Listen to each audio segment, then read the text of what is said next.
জীবনে খারাপ সময় আমাদের অনেক কিছু শিখিয়ে যায়।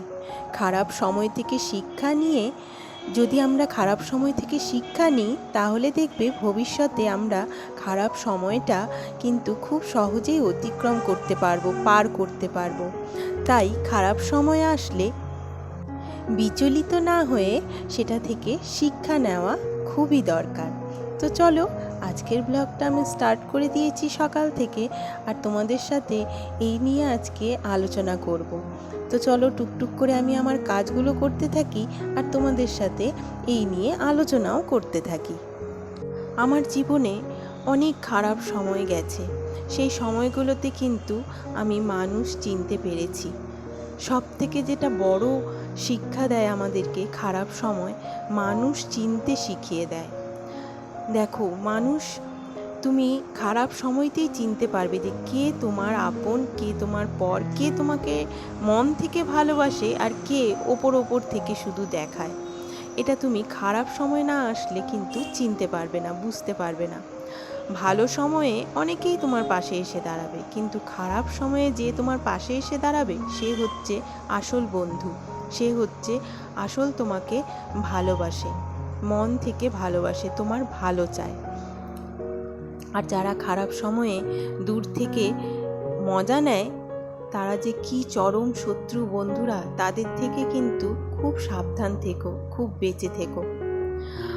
তারপরে খারাপ সময় কিন্তু আমাদেরকে সাহসী করে তোলে। ওই সময়টা আমরা যে অতিবাহিত করি না, সেটা অতিক্রম করি, সেটা আমাদেরকে অনেক অনেক বেশি সাহসী করে তোলে, অনেক বেশি আমাদেরকে সাহসী করে তোলে খারাপ সময়। ওই সময়টা আমরা যেভাবে ম্যানেজ করি, সেটার থেকে আমরা সাহসটা পেয়ে যাই যে এর আগে তো এইরকম সময়ের সিচুয়েশান আমি পার করেছি, কিছু হবে না, এটা এই রকম সিচুয়েশান আসলে আমি হ্যান্ডেল করতে পারবো। এই যে একটা সাহস, এই সাহসটা কিন্তু খারাপ সময় আমাদেরকে জুগিয়ে দেয়। তারপরে হচ্ছে ধৈর্যশীল হতে শেখায়। অনেক ধৈর্য, আমরা যত অধৈর্য মানুষ না আমরা, আমাদেরকে ওই সময়টা আমরা খুব ধৈর্য ধরে পার করি। পার তো করতেই হবে, সময়টা আমাদেরকে পার করতে হবে, সময় তো বসে থাকে না। ওই সময়টা দেখবে, ওই কারণে আমরা ধৈর্যশীল হয়ে পড়ি, ধৈর্যশীল হয়ে উঠি। আমরা নিজের অজান্তেই আমরা ধৈর্যশীল হয়ে উঠি। কেউ বুঝতেই পারি না আমরা যে ওই সময়টা আমরা কিভাবে পার করলাম। আর ধৈর্য ধরে ধীরে সুস্থে ওই সময়টা পার করতে পারি।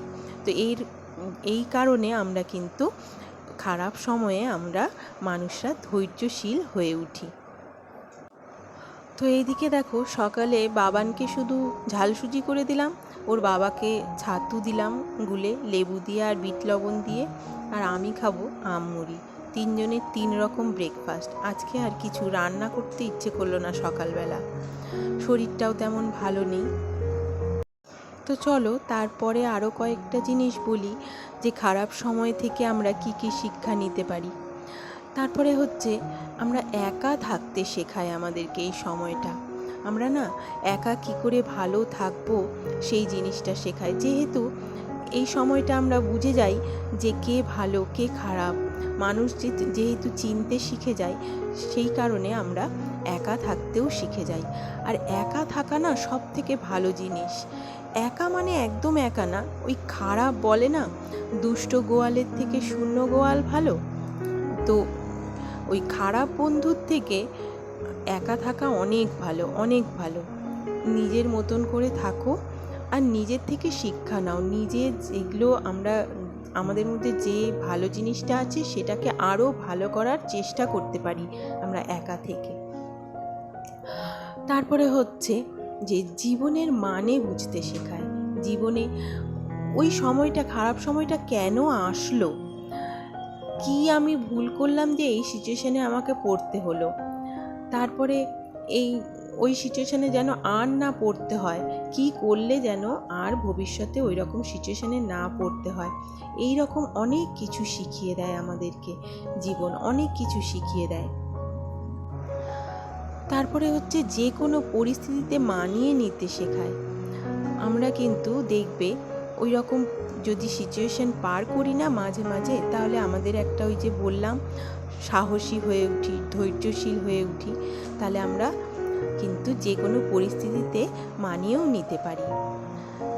তারপরে হচ্ছে শক্তিশালী হতে শেখায়। আমাদের মনে আমাদের কিন্তু জোর, একটা শক্তি আসে, একটা জোর আসে যে না ঠিক আছে, জীবন থেকে অনেক শিক্ষা পেয়েছি, কোনো ব্যাপার না, যেই রকমই সিচুয়েশান আসুক আমরা পার করে নেব। তো জীবন আমাদেরকে অনেক কিছু শেখায় বন্ধুরা। আর খারাপ সময় না আসলে ভালোটা উপভোগ করা যায় না। যেমন অন্ধকার না থাকলে আলোর গুরুত্ব বোঝা যায় না, তেমনি খারাপ সময় যদি আমরা অতিক্রম না করি তাহলে ভালোটার আমরা মজাটাই নিতে পারবো না। তো এদিকে দেখো আমি রান্না করতে করতে এত ঘেমে গেছি, প্রচণ্ড গরম পড়েছে, তো গিয়ে বসে একটুখানি জল খেয়ে নিলাম। আর আজকে না বেশি কিছু রান্নাও করব না, কোনো রকম একটুখানি দেখো, তোমরা তো দেখতেই পারলে কি কি রান্না করলাম আমি। প্লেন একদম ডাল ভাত, বরবটি ভর্তা, বরবটি যে বাটাটা, এই যে বরবটি বাটাটা করছি আমি, এটাকে আমি রসুন দিয়ে আর লবণ লঙ্কা দিয়ে বেটে নিয়েছি।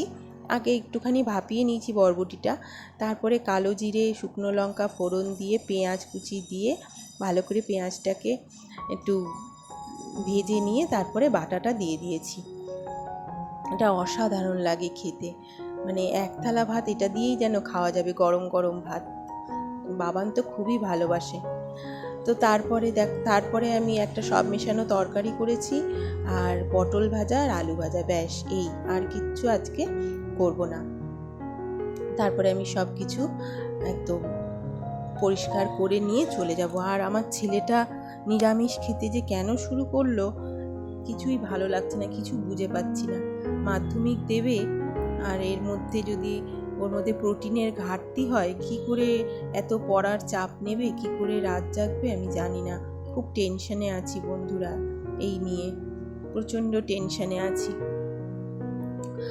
তো এই যে মাসের শেষ, তো ওই জন্য আটা ফাটা সব শেষ হয়ে গেছে, ওই সব বয়ামগুলো ড্রামগুলো সব ধুয়ে দিলাম। আমি মাসের এই শেষের দিকে সমস্ত কিছু এইভাবে ধুয়ে দিই, তাহলে দেখো আমার না এই যে রান্নাঘরের কৌটো কাউটা কখনো তেল চিটে পড়ে না বা নোংরা থাকে না। সব কিছু আমি যখনই খালি হয় তখনই আমি এইভাবে ধুয়ে উল্টে দিই। এবার মাসের খরচ আসবে, সব একদম পরিষ্কার জিনিসে আমি ঢেলে রাখবো। দেখেছো কি সুন্দর হাওয়া দিয়েছে, বললাম না গরম লাগছিল খুব, তারপরে দেখছি মেঘটা কালো করে হাওয়া উঠেছে, বৃষ্টি হবে মনে হচ্ছে। তো এই কটা ফুল ফুটেছে, চলো ফুলগুলো তুলে নিয়ে চলে যাই, তারপরে আমি স্নান করব, পুজো দেব। ও আচ্ছা, এই যে এইদিকে টমেটোর রস নিয়ে নিয়েছি, আর ওর মধ্যে একদম অল্প একটু হাফ চামচ মতন দই দিয়েছি, আর একদম অল্প একটুখানি হাফ চামচ মতন লেবুর রস, আর একদম 1 চিমটি মধু আর বেসন দিয়ে আমার ফেস প্যাক তৈরি হয়ে গেল। মুখটা ভালো করে ধুয়ে নিয়ে পরিষ্কার করে নিয়ে ফেস ওয়াশ দিয়ে তারপরে আমি প্যাকটা একটুখানি মেখে নেব। দইটা দিলে না, দইটা তো প্রচণ্ড ট্যান তোলে, কিন্তু আমি রেগুলার দই দিতে পারি না, মুখে ব্রণ হয়ে যায়। দুধের কোনো জিনিস আমি ইউজ করলে না মুখে ব্রণ চলে আসে, তো আমি ওই জন্য রেগুলার ইউজ করি না। মাসে ধরো একবার এইরকম দইটা একটু ইউজ করি, তাহলে একদম ট্যানটা পুরো উঠে যায়, খুব সুন্দর ট্যান রিমুভ করে দই। তো ওই কারণে লোকটা সামলাতে পারি না, মাঝে মাঝে দিই, তো রেগুলার দিই না ওই কারণে। তারপরে দেখো চলে এসেছি স্নান করে একদম পুজো দিতে, পুজো দিয়ে নেব, তারপরে খেয়ে দিয়ে একটু রেস্ট নেব। আর আজকের ভিডিও আমি এখানেই শেষ করব। তোমরা সবাই খুব ভালো থেকো, সুস্থ থেকো, দেখা হচ্ছে নেক্সট ভিডিওতে আরও অনেক কিছু টিপস নিয়ে। আর আমার ভিডিওটা যদি একটুও ভালো লেগে থাকে তাহলে প্লিজ একটা লাইক দিও, আর আমার চ্যানেলটিকে সাবস্ক্রাইব করে আমার পাশে থেকো। তো দেখা হচ্ছে নেক্সট ভিডিওতে, টাটা, বাই বাই, সবাই খুব ভালো থেকো, সুস্থ থেকো।